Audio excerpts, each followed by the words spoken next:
Kalen leaned back in his favorite chair and felt a sudden pop, prompting him to sit back up.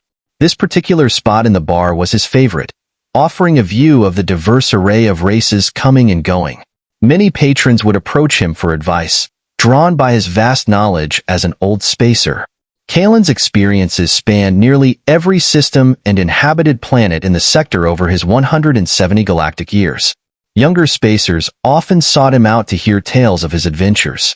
Despite his rich history of travel, Kalen had grown tired and decided to settle on a space station orbiting the planet Etheris. His quiet evening was interrupted by the approach of a tall, reptilian-like alien. The creature seemed familiar, though Kalen couldn't immediately identify its race. The alien stood at least 2.5 meters tall, with 4 muscular arms and a bipedal form covered in tough, leather-like plates. Its triangular head featured 6 eyes, a pair of nostrils, and a wide mouth filled with sharp teeth and 8 prominent fangs, 4 on top and 4 on the bottom. It wore boots, a type of pants, and a utility harness. "You are Kalen of Valor?" the alien asked bluntly. Kalen looked up at the towering figure and replied, "I am. And who do I have the pleasure of speaking with?" "I am Zorith of the Crexian," the alien answered. "Ah yes, the Crexian," Kalen said, his memory finally clicking.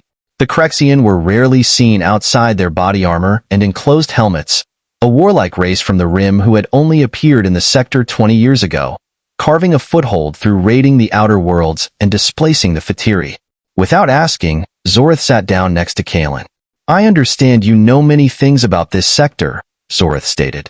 Blunt and straight to the point, Kalen thought before replying, "Yes, I am well-traveled." "Good.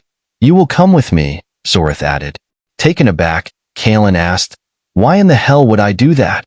"To meet my superiors. You will be well compensated," Zorith said. "Getting paid does change things," Kalen thought. "And how far would I have to go?" he asked. "Compartment 10, Level 1, Zorith promptly replied. "So they are on the station and in one of the first-class quarters." "Interesting," Kalen thought before saying, "Lead on." The walk to the compartment took about 10 minutes. When the door opened, Kalen was surprised to see a significant number of Crexian inside.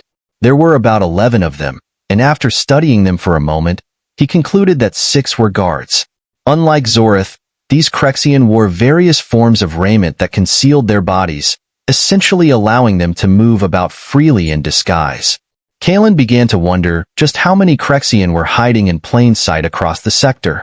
Zorith stepped forward and bowed. "This is Kalen of Valor, as ordered, Your Majesty." Zorith stepped aside, allowing the others to see Kalen. Learning he was meeting royalty caught Kalen off guard, but he managed to recover. He gave a bow and said, "Your Majesty, I apologize, but I do not know who is who." A richly dressed Crexian stepped forward. "I am Vargath, Vest to Empress Shurkera, second wife of Emperor Kalis IV." He gestured to the Empress. Kalen turned and bowed to the Empress. "My apologies, Your Majesty, for not knowing who you were." The Empress gave a regal nod. To be honest, Kalen couldn't tell the difference between male and female Crexian, or if they were all female. Another Crexian stepped forward. Grand Strategos Tharkes. The Grand Strategos pressed a button on the console, and a map of the sector appeared, marked with political boundaries. "We are embarking on a new campaign and need information about races that might be involved. Their military capabilities, their allies, and their most important worlds," Tharkes said. Kalen was shocked by the question and without thinking uttered, "I can't do that. Help you kill an untold number of sentients." Empress Shurkera nodded to Vargath, who stepped forward. "The Empress understands your reluctance and offers a compensation of 2 million galactic credits."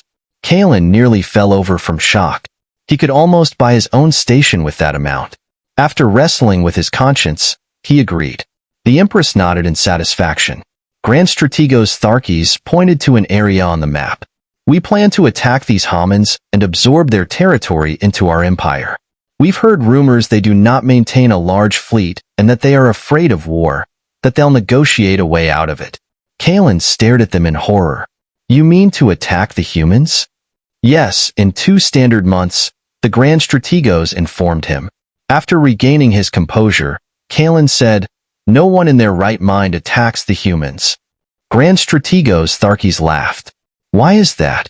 They barely have a dozen systems. We have thousands. What kind of threat could a race afraid to fight be to us? Ask the Takarzians, Kalen muttered to himself, not intending for the Krexian to hear. But their hearing was better than he knew. Who are these Takarzians? How can we contact them? By summoning their ghosts, Kalen thought to himself. You can't.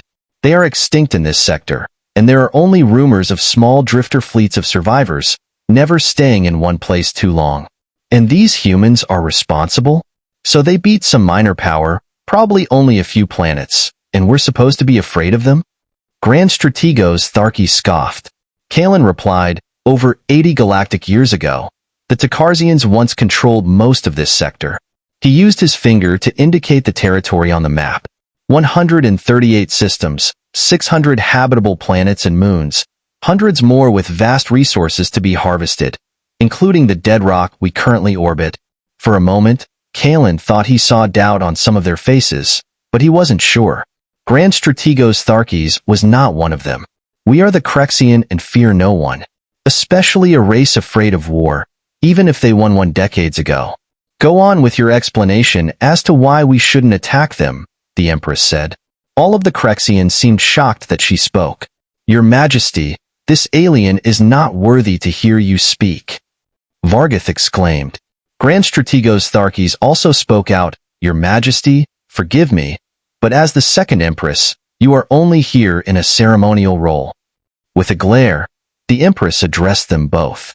That is usually so, but I feel this is important enough for the Emperor to hear all of it, and not just selected tidbits.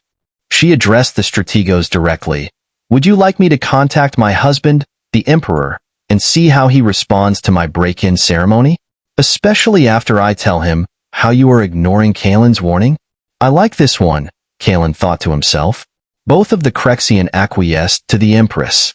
Looking back towards Kalen, she ordered, Please continue. Yes, Your Majesty, Kalen bowed and replied. The humans are not afraid of war because of what an enemy may do. Humans are afraid of what it can make them become. Kalen started. I had a human friend long ago that once explained it to me. Like you, the Takarzians saw them as easy pickings, Kalen explained. The humans were new to the galactic community and had just started to expand out of their home system. And when the Takarzians found out just how much time passed between the humans' first steps into space and how it took almost 2 centuries to leave their home system, they assumed they weren't very smart either. I found out from my friend later that it took them so long to leave their cradle because they had been warring amongst themselves almost the entire time, Kalen stressed. The Empress spoke up again. So they were fighting a civil war that whole time? No, Your Majesty. They were never a single government in the first place. They only formed that after finding out that other races existed. A damaged ship inadvertently fell out of FTL in their system.